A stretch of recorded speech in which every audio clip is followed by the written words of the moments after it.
17-year-old Ashley Reeves missing for more than 24 hours. Her family frantic. I called her probably over 100 times myself. Her friends mystified. Anything to get her back. I mean, I'm just so tore up about it. Investigators stumped. We're talking to everybody, family, friends, neighbors, other students that didn't even know her that well. We're doing everything we could to try to find her. Then a name pops up. Sam Shelton, a popular teacher and coach who lives nearby with his mom and grandma. The night Ashley disappeared, the good old boy is caught on tape doing the boot scoot at Wild Country Dance Club. My mom had actually talked to Sam that night, and he said, no, haven't heard from her, haven't seen her. Hung up like it was no big deal. But friends say Shelton is a big deal. Ashley told them she was romantically involved with a much older man and was supposed to meet him that afternoon. He was actually considered at the time a minor lead, because what had been told to us was he was a friend of Ashley's, that they would just kind of play basketball together.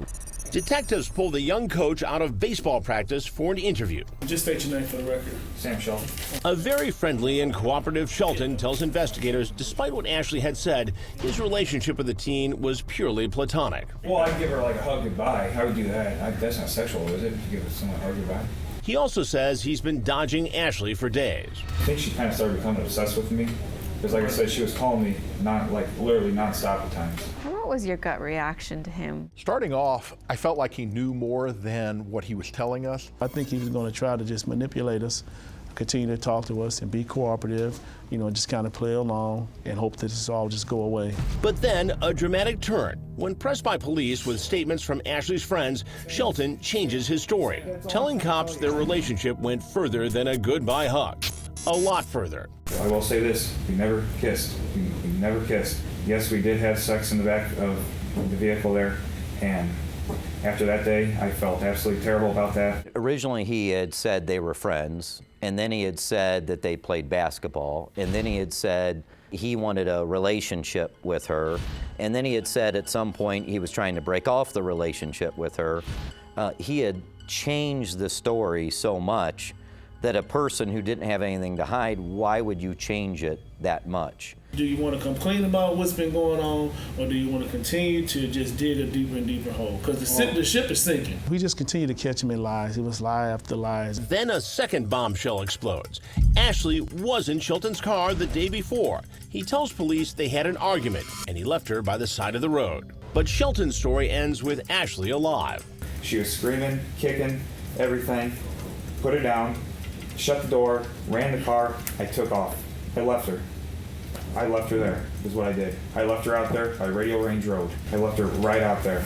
Why was Shelton more concerned with line dancing that night than with Ashley's well-being? His answer is as cold-blooded as it is unbelievable. I did not want to drive by there, because if I would have drove by there, and if I would have seen her, like, I don't know, if she got hit by a car or something and she was laying over there in a ditch, if I would have seen that, I could not stand that.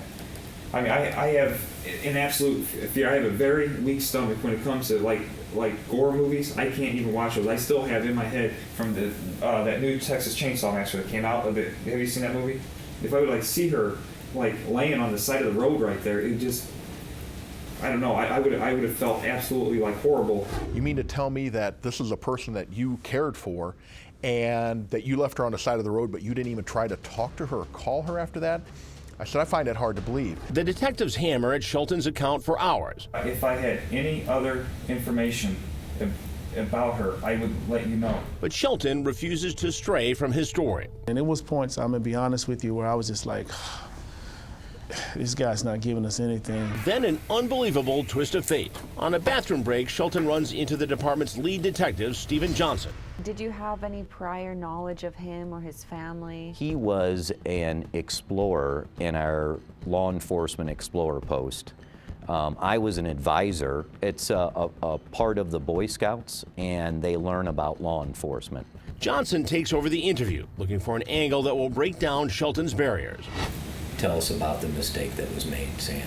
20 minutes later, Shelton crumbles at the mention of one name. If I left from here and I went and talked to Grandma right now, and I laid down this whole story that you're saying, what's Grandma gonna say? I just want to go home, and I just want to explain to Mom and Grandma exactly what happened. Playing the grandma card may be the only way left to break Shelton and find Ashley. So Johnson doubles down on the heartache. Your grandma's not here. I know. Your mom's not here. No, it's, But you know what? In a way they are. Because everything they taught you, all the talks Grandma had with you, are within you. All of them are. And unfortunately, right now, Sam, you ain't telling us the truth. And you need to. You have to. For Mom. For Grandma. That was finally the first time when real tears were coming out. Johnson leaves the weeping Shelton alone. I'll come back, okay? Just long enough for the guilt to sink in. When he asked to be alone, I knew he was ready to confess. What's going on, Sam? can I go show you what happened? Please. She's still out there, Sam? She is. And where's it at? I have to show you. Coming up, How far in did you carry it? a dark and desperate search begins, and police have no idea what they're about to find. And it was like, oh my God, oh my God.